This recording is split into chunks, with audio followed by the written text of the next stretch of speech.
This episode is brought to you by 1010. 1010 is an exclusive collection of 10 one-of-a-kind engagement rings designed by 10 of the most distinctive designers working today. Using only diamonds responsibly and sustainably sourced from Botswana, 10 design masters have each produced a set of 10 uniquely beautiful diamond rings, and they're available now exclusively at BlueNile.com. This exciting collection of truly unique, limited edition diamond engagement rings is available now only at BlueNile.com. This is Optimal Relationships Daily, episode 884, 5 Ways to Help Empty Nest Heal, by Dr. Margaret Rutherford of drmargaretrutherford.com. Hello, everybody, and welcome back to ORD. I am Greg Audino, and this is the podcast where I narrate some of the best relationship content around. We feature work from therapists, psychiatrists, researchers, life coaches, authors, anyone who we feel has something valuable to share about how we can make the most of our relationships.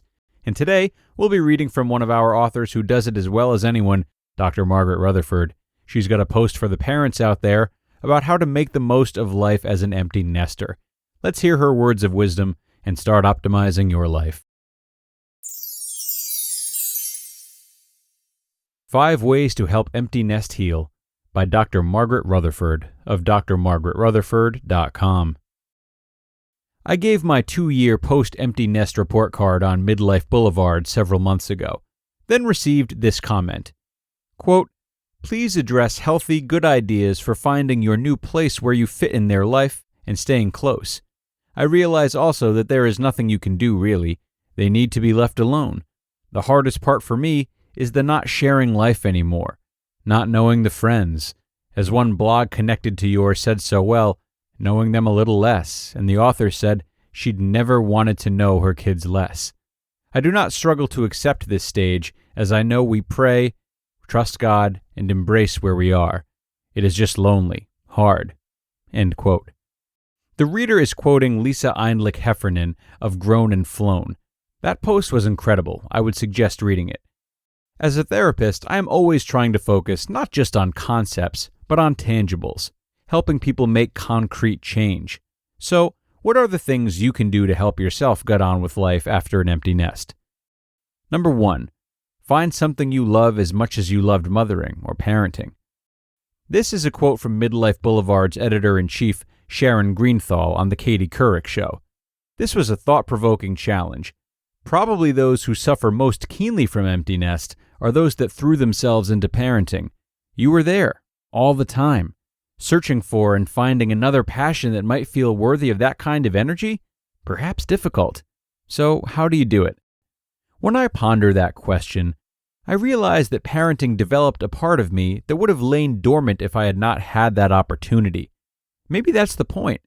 Perhaps we can all find another part of ourselves to be developed. Another aspect of ourselves lying asleep, waiting to be discovered. Your spiritual self, creative self, maybe physical self. Just try it. Have fun doing it. Maybe it's something you wanted to do years ago. The excuse of, "Oh, now I'm too old for that." Unless it's vying for the Miss America title, I'd say go for it. There's bound to be some form of almost every activity that could be enjoyed at any stage. You just have to look. Number 2. Nurture and deepen your primary relationship. Now is the time to get out that bucket list with your partner.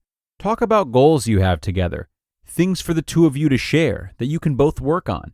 That will bring you closer. If you don't have a partner, you can do the same with friends or family members. A garden, a trip, volunteering for an organization, fixing up a room in your house, learning to dance. Talk about any emotional hurts that are keeping the two of you stuck in the past, so that you can be present together.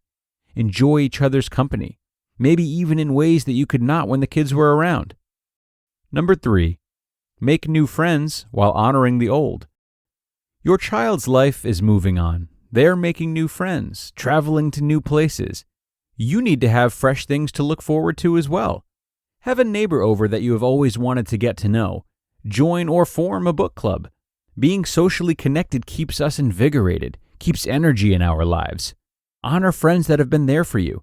Now that the little rascals are gone, there's more time for them. Reach out. Number 4. Get comfortable with your not knowing. They are changing. There is stuff you have to ask now that you just knew before. It does feel awkward to stop and ask your child, "Do you like tomatoes on your salad?" He didn't used to like tomatoes. In fact, he hated tomatoes. "Oh yeah, I really like them now."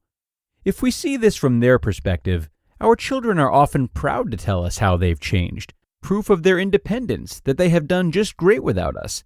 They have even mastered tomatoes, even though we are wishing we had been there to see them eat their first one. Realize, at their core, there is so much we do still know, and they will turn to us as they need us.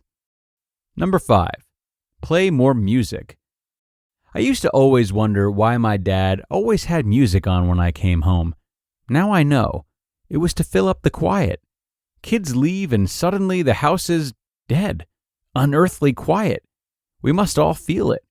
So fill your home with whatever kind of music you love. And since you took those dance lessons, and remember, quote, "Music has charms to soothe the savage beast," end quote, by William Congreve, 1697. Guess the guy was an empty nester. You just listened to the post titled 5 Ways to Help Empty Nest Heal by Dr. Margaret Rutherford of drmargaretrutherford.com. This episode is sponsored by Apostrophe, a prescription skincare company for people that are ready to take their acne seriously. Prescription acne treatments do work, but they're hard to get. You have to see a doctor on a weekday, take time off work, and wait at the pharmacy.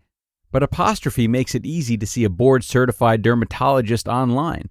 You'll get treated immediately, and your medications are delivered right to your home. I saw really quick results from the treatment that I received. The texture of my skin is noticeably better, and the medication absorbed extremely well, which does mean a lot to me because I hate the idea of applying anything itchy to my face. So to get started, just go to apostrophe.com/ORD and click Begin Visit. Then use code ORD at sign up, and you'll get $15 off your dermatology visit. That's apostrophe.com/ORD, and use that code ORD to get your dermatology visit for $15 off, and we thank Apostrophe for sponsoring the podcast. Great article today from Dr. Margaret. Thank you so much to her for that. She's really done a nice job of articulating the importance of life beyond parenting for parents.